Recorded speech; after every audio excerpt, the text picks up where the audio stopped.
Ang mga tao sa buong mundo ay tumitingala sa mga bituin at namamangha sa lawak nito.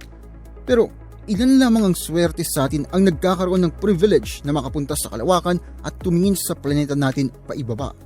Pero ang mga individual ba na pinapadala natin sa kalawakan ay nakikita ang mga ginawa natin dito sa ating mundo?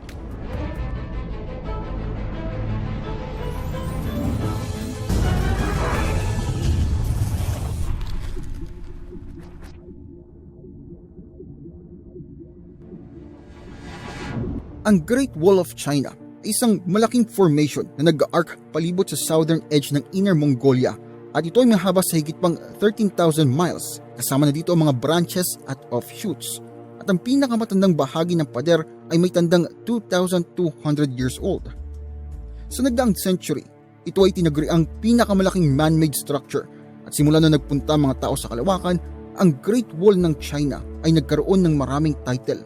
Kasama na dito ang katangi-tanging bagay na makikita sa kalawakan at ito din ay makikita mula sa buwan. Pero lumalabas na ang parehong claim ay mali. Ang space ay isang general term at kasama dito ang lahat katulad ng low Earth orbit kung saan ang ISS ay umiikot sa ating planeta. At ito ay may kahulugan na may layong 100 to 1,200 miles mula sa surface hanggang sa pinakamalayong distansya sa kalawakan na roughly 46.5 billion years ang layo. Kahit pa sa low Earth orbit, ang Great Wall ay barely visible lamang, sabi yan ng mga astronauts na sumubok na tumingin dito. At makikita lamang ito kapag maaliwalas ang panahon at perpekto ang weather conditions. Kumbaga, walang mga ulap na tumatakip dito. Ang kulay ng pader ay madalas brown at tan na madaling humahalo sa kapaligiran.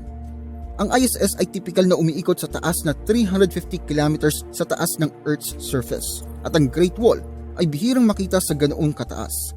Kung ganoon ay hindi posibleng makita ito mula sa buwan kasi ito ay may layong 230,000 miles mula sa ating planeta. At saka, meron pang madaming ibang mga bagay na gawa ng tao na makikita naman mula sa kalawakan. Sa dami ng mga human cities ay talaga namang malalaki. Halimbawa rito ay ang New York Metropolitan Area na may lawak na higit pa sa 8,600 square kilometers. At ang mga syudad na ito ay hindi natutulog. Ang liwanag na ibinibigay nito sa gabi ay napakalakas.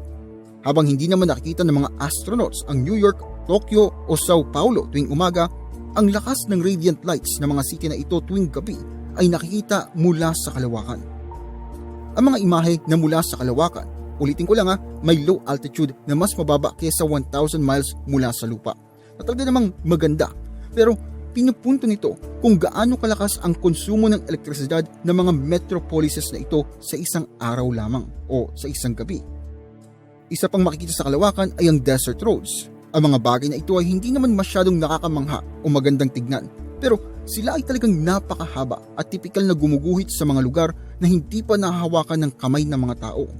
Kaya naman mula sa low Earth orbit, ang mga astronauts ay makikita ang malinaw na geometrically perfect na linya ng mga daan ng tao habang ito ay gumuguhit sa natural forms at patterns ng wilderness ng isang disyerto.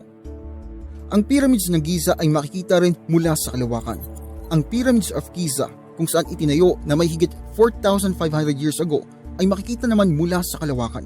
Pero hindi ito makikita ng basta-basta. Ang high-powered cameras ay responsable sa mga shot ng pyramid na nakikita natin mula sa ISS. Inuulit ko na ang definition ng space ay naglalaro dito. Dahil kahit ang orbit ng ISS ay medyo mababa, ang madalas na communication satellites natin ay may 100 times pa ang layo. At mula doon, ang pyramids ay imposible nang makita. Ang isla ng Dubai, madalas iniisip ng mga tao na ang Dubai ay modernong playground ng mga mayayaman at sikat. At totoo naman yan. Sa totoo niyan, ang hyper-exclusive na bansang ito ay gumawa pa ng mga artificial na mga islands. Merong dalawang malawak dito na may hugis palm tree na may pangalan na Palm Island, obviously. At isa pang sektor na may pangalang World Islands na binubuo naman ng 300 islands na ginagaya ang mapa ng globe.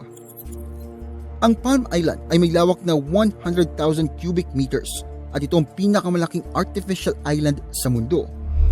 Ang mga astronauts ay kumuha ng mga larawan ng Palm Island mula pa nang ito ay maitayo mula noong 2006.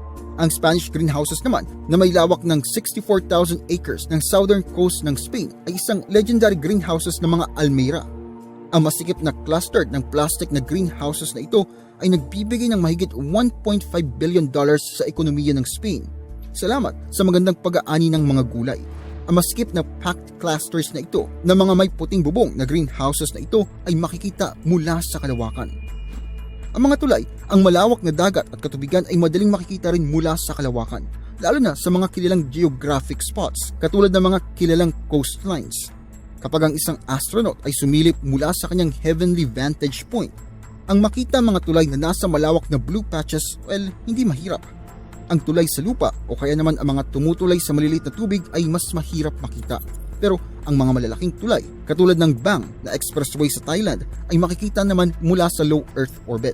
Ang Kennecott Copper Mine naman sa may southwest ng Salt Lake City sa Utah sa Estados Unidos ay makikita ang napakalaking butas mula sa kalawakan. Mas kilala ito bilang ang pinakamalaking gawa ng tao na excavation sa buong mundo. Ito ay may lalim na kalahating milya at 2.5 miles ang lawak at may malaking 1,900 acres. Ito ay nananatiling bukas mula pa noong 1906 at hindi ito humihinto. Kaya naman itong partikular na man-made structure na ito ay makikita mula sa kalawakan at mas lalo pang lumalaki. Ang ating planeta ay mayroong mga man-made object at areas na makikita mula sa space.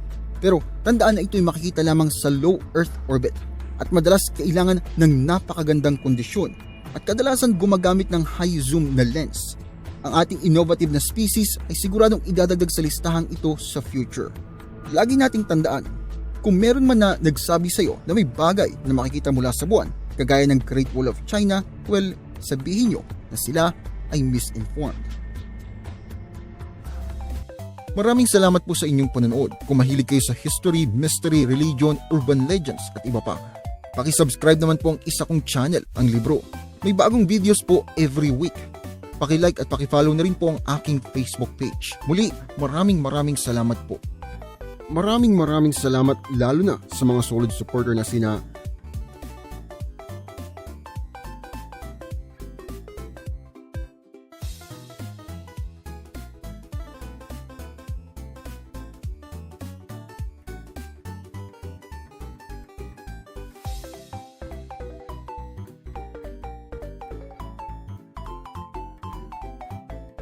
meron po tayong member content, pakicheck na lamang po ang playlist. Marami-rami na rin pong nakalagay doon. Muli, maraming salamat po sa inyong patuloy na pagsuporta.